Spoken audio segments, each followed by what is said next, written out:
Hello everyone. Today I'm going to be talking about the impact of wetland restoration strategies within the Richard St. Barbe Baker Afforestation area. Wetlands are being lost at an alarming rate. Factors like infrastructure expansion, pollution, invasive species, and climate change are all contributing to its decline. In the Prairie Pothole region alone, over 11 hectares disappear every day.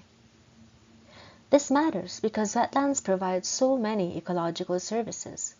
They absorb floodwaters, regulate temperatures, store carbon, and provide habitat for thousands of species, many of them rare or endangered.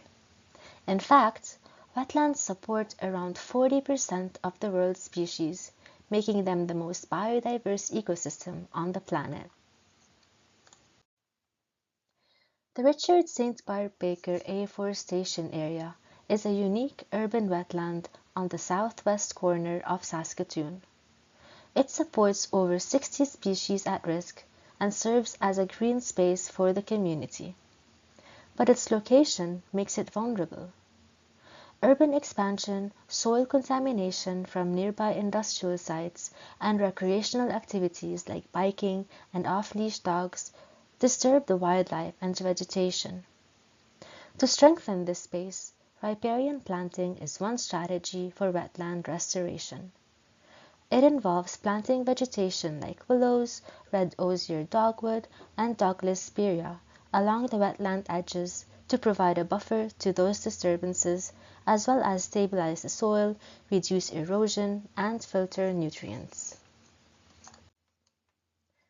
For restoration to be effective, it's important to understand the species that live in and around the wetland and how they might be affected by this planting. I studied 6 at-risk species, each with very specific habitat needs, and found that if we plant too many shrubs or trees, not enough, or put them in the wrong places, it can stop species from reaching their nests, make it harder for them to find food, or even wipe out their breeding habitats.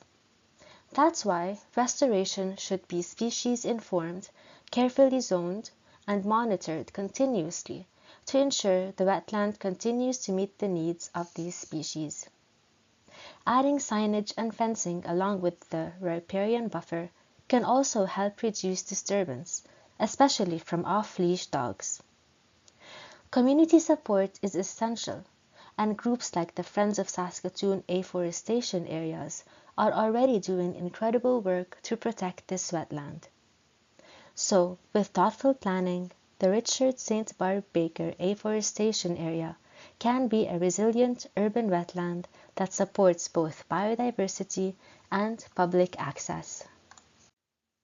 Thank you.